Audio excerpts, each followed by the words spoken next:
Bismillahirrahmanirrahim. Assalamu alaikum to everyone. Welcome to my channel Khan technical school. ICC cricket world cup 2023 के हवाले से हमारे programme में आपको खुश आमदीद।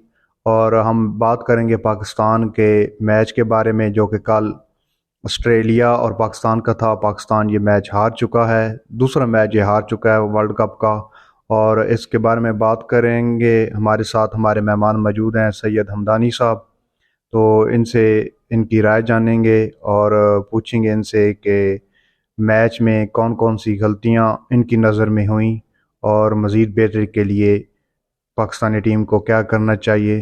तो सलाम अर्ज़ है जनाब शाह साहब, और कल के मैच के बारे में आप क्या गुफ्तगू करेंगे? वालेकुम सलाम। खान साहब कैसे हैं? ठीक ठाक हैं? सेहत तबीयत आपकी ठीक है? जी अल्लाह पाक का करम है। खान साहब कल के मैच के बारे में क्या तबसरा करें जी। सबसे जो बात नज़र आती है मुझे वो टीम सिलेक्शन की है और टीम मैनेजमेंट की है और नाकिस कप्तानी की है। लगातार 2-3 मैचों में बाबर आजम की जो परफॉर्मेंस है वो बहुत मायूस कन रही है। उसको चाहिए कि अपनी जो है बैटिंग उस पर ज़्यादा से ज़्यादा फोकस करे और थोड़ा सा दिलेरी से खेले। वो हमेशा अपनी इनिंग डेवलप करने के बारे में सोचता रहता है, बजाय ये कि टीम के लिए खेले और टीम को आगे लेके चले। उसको यही फिक्र खाई जा रही है कि कहीं जो मेरी नंबर 1 पोजीशन है वो ना उसके हाथ से चली जाए, फिर या किस्मत नसीब नंबर 1 पोजीशन उसको मिलती है या नहीं मिलती। बहरहाल मैच में पहला जो कैच था वो ही टर्निंग पॉइंट साबित हुआ है पाकिस्तान के लिए। मक्खन मलाई, जैसे नरमी राजा साहब कह रहे थे कि मक्खन मलाई कैच था। उसामा मीर साहब जो हैं वो प्रेशर बर्दाश्त ना कर सके और एक बहुत ही आसान कैच वो उन्होंने हाथ से गिरा दिया। और उस कैच की गिरने की देर थी कि उसी बंदे ने 160 का इंसा जो है वो अबूर कर लिया। उसके बाद अगर देखें तो हारिस रऊफ साहब जो हैं उनकी बॉलिंग बहुत मायूस कन रही, बहुत मायूस कन रही। उस बंदे ने मतलब कोई जो होता है संजीदगी का मुजाहरा नहीं किया। एक डिस्ट्रिक्ट लेवल पे खेलने वाला बॉलर, उसको भी पता होता है कि अगर मुझे छक्के लग रहे हैं या मुझे बाउंड्रीज लग रही हैं तो मैंने इसको कैसे रन्स को कंटेन करना है, बॉलर को मतलब कहाँ पे बॉल करनी है, अपनी वैरायटी को किस तरह इस्तेमाल करना है। तो मुझे तो बहुत मतलब मायूसी हुई उसकी बॉलिंग देख के। ऐसा वो लग रहा था कि जैसे टेनिस क्रिकेट हो रही है और हारिस इस्लामाबादी साहब के सामने तैमूर मिर्जा साहब खड़े हैं और उनको दे मार और 4.5 कर रहे हैं। वो बस छोटी टीमों को उंगलियां दिखा सकते हैं, बड़ी टीम के खिलाफ उनकी परफॉर्मेंस तो यही रही है जो कल देखने को मिली है। जी जी बिल्कुल ऐसा ही है।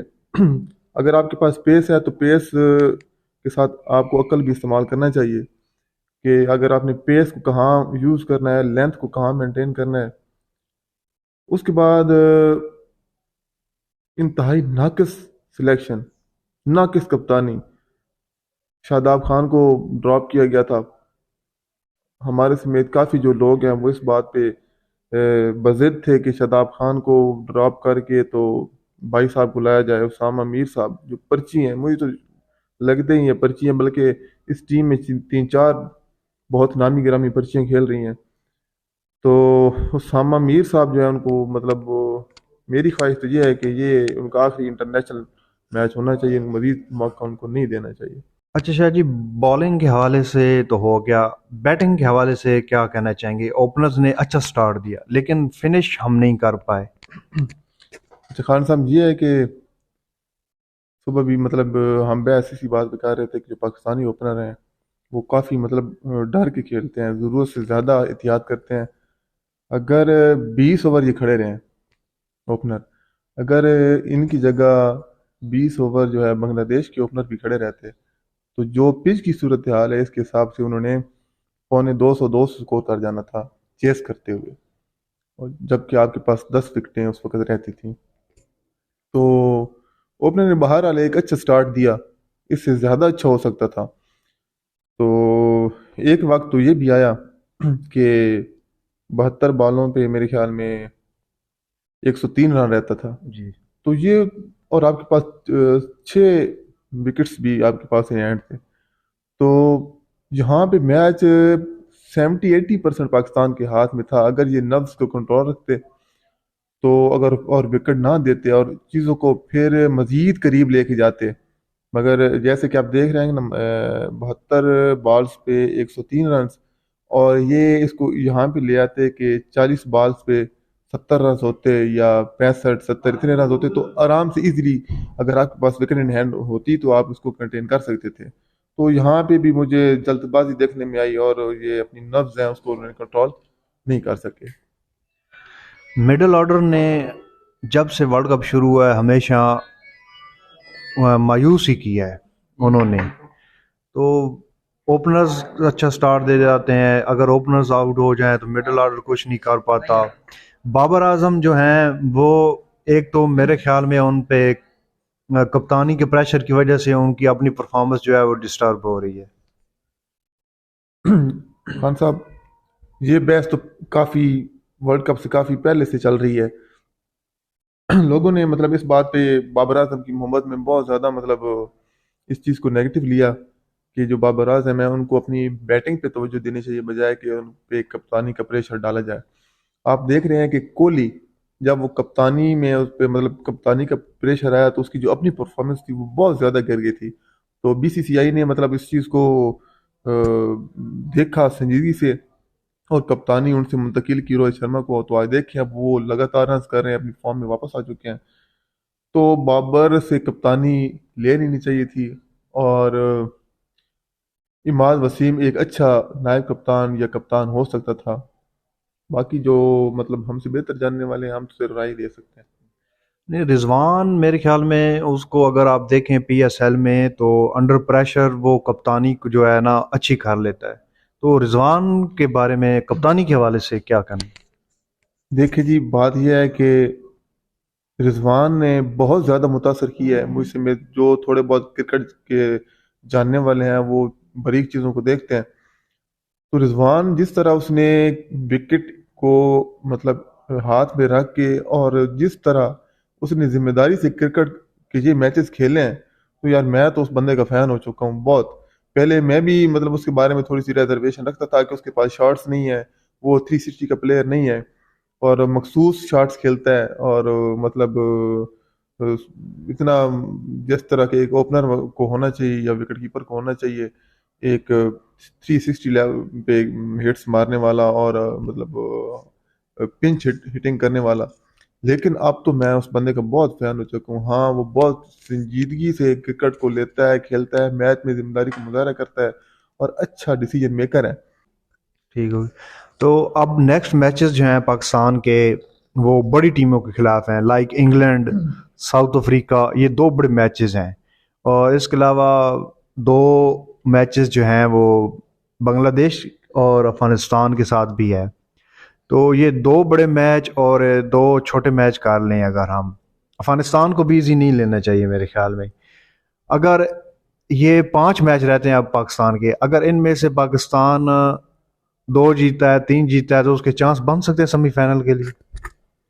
خان صاحب، اس ان جو میچز آپ نے گنوائے ہیں ان میں سے جو کریٹیکل میچز ہیں نا، وہ پاکستان اور ساؤتھ افریقہ کا ہے، اور پاکستان اور افغانستان کا ہے۔ انگلینڈ بہت اچھی ٹیم ہے، میں وہاں پہ انگلینڈ کو بہت فیوریٹ ٹیم دوں گا پاکستان کے مقابلے میں۔ ان کے پاس بہت سنجیدہ پلیئر ہیں۔ اب جو نیکسٹ میچ ہے پاکستان کا وہ ہے افغانستان کے ساتھ 23 اکتوبر کو۔ تو اس میچ میں ہم کیا دیکھ سکتے ہیں، کیا پیشین گوئی کر سکتے ہیں، کچھ ٹیم میں تبدیلیاں کرنی چاہیے تو کون سی کرنی چاہیے، اور پاکستان کو کس لائن اور لینتھ پر کھیلنا چاہیے؟ دیکھیے خان صاحب، میں یہ چاہوں گا کہ شاداب جو ہے وہ واپس ہے بالکل۔ ٹیم میں۔ اسامہ میر بالکل ڈیزرو نہیں کرتا کہ وہ انٹرنیشنل گیم کھیلے۔ اس کے بعد فخر زمان کو اب لے آنا چاہیے، لازمی لے کے آنا چاہیے۔ جس طرح کی وکٹس بیہیو کر رہی ہیں ان وکٹس پہ فخر زمان جو ہے وہ ایک بہترین چوائس ہو سکتا ہے، اور امام الحق کو ریسٹ کروانی چاہیے۔ جس طرح کی ہائی سکورنگ پچز ہیں وہاں پہ جو ڈیلیور فخر زمان کر سکتا ہے وہ امام الحق نہیں کر سکتا۔ فخر زمان کو ٹیم میں واپس آنا چاہیے، اور شاداب خان کو واپس آنا چاہیے، اور نواز کی جگہ بھی کوئی متبادل دیکھنا چاہیے۔ हाँ बिल्कुल, वो तो एक बात याद आ गई बाबर आजम की कि जब ICC T20 world cup India से हारे थे, या आई थिंक वो एशिया कप का मैच था जो भी था, तो उसमें जी नवाज मेरा मैच विनर प्लेयर है, तो कल उसने भी बड़ी मैच विनिंग करवाई है। देखिए जी, नवाज ये अपना आखिरी इंटरनेशनल टूर्नामेंट खेल रहा है, उसके बाद इसके लिए कोई जगह नहीं है। मुतबादल जो लड़के हैं वो इंशाल्लाह जल्द इन टीम के सामने। इन जो हैं प्लेयर्स, हमारे हिस्से पट्टे प्लेयर हैं जो दोस्ती निभाई जा रही हैं, इनकी जगह लेने वाले हैं। और हमारा जो किंग है, कैप्टन, इनको भी अब कप्तानी से दस्तबरदार जो है वो करवाया जाना चाहिए। इनको अपनी बैटिंग पे तवज्जो जो है मरकूज करनी चाहिए। तो ये नवाज साहब जो हैं, इनको तो बस मैं अब इंटरनेशनल क्रिकेट के दरवाजे इन पे बंद होते देख रहा हूँ। ये सिर्फ और सिर्फ PSL वगैरह खेलेंगे। ये बिल्कुल ठीक हो गया। तो हमारी तो दुआएं जो हैं वो हमेशा अपनी टीम के साथ रहती हैं, लेकिन वो कहते हैं ना कि दुआओं के साथ साथ कुछ दवा की भी ज़रूरत होती है। तो हम क्या, पूरी कौम दुआएं करती है, लेकिन अब वो आगे से कुछ दवा भी करें तो इस तरह की बात बने ना। जी बिल्कुल। अब शहीन शाह अफरीदी, उसने भी मतलब 3 मैचेस खेल लिए हैं, वो पिचेस के बिहेवियर को वो जान चुका है। और उसको मतलब अपने जो मिडल ओवर्स हैं या डेप्थ ओवर हैं उनमें मतलब कुछ अच्छी मनसूबाबंदी से बॉलिंग करनी चाहिए, उसको देखना चाहिए। और जो हमारे मिडल ऑर्डर परफॉर्म कर रहा है, तो हमारे लोअर लोअर मिडल ऑर्डर उसको भी मतलब उसमें कोई ना कोई एक फिनिशर, अच्छा फिनिशर उसको मतलब जगह देनी चाहिए, ताकि हम चीज़ें एक बिल्कुल अच्छी जा रही थी इस मैच में। अगर हमारे पास एक दो अच्छे फिनिशर होते तो मैच हमारे हक में हो सकता था। बिल्कुल जी। तो ये था जी आज के प्रोग्राम का एक तजिया कल के मैच के बारे में, और आने वाले मैच के बारे में भी थोड़ी सी गुफ्तगू आपने सुनी, जो कि नेक्स्ट मंडे को मैच है 23 अक्टूबर को अफगानिस्तान के साथ। हम तो बेस्ट विशेस ही कर सकते हैं अपनी टीम के लिए, लेकिन वो भी कुछ दवा का मुजाहरा करें, और हमारी दुआएं तो अपनी टीम के साथ हैं। तो इसके साथ ही अपने प्रोग्राम का अख्ताम करते हैं, और अपने मेहमान का बहुत ज़्यादा शुक्रिया अदा करते हैं कि उन्होंने अपने कीमती वक्त से हमें थोड़ा सा टाइम दिया। और इसी तरह इंशाल्लाह अगले प्रोग्राम में भी आपसे मुलाकात होगी, क्रिकेट पर थोड़ी सी एनालिसिस करेंगे और आप तक पहुंचाएंगे। Please subscribe the channel and press the bell icon. आपका बहुत शुक्रिया। अल्लाह निगहबान।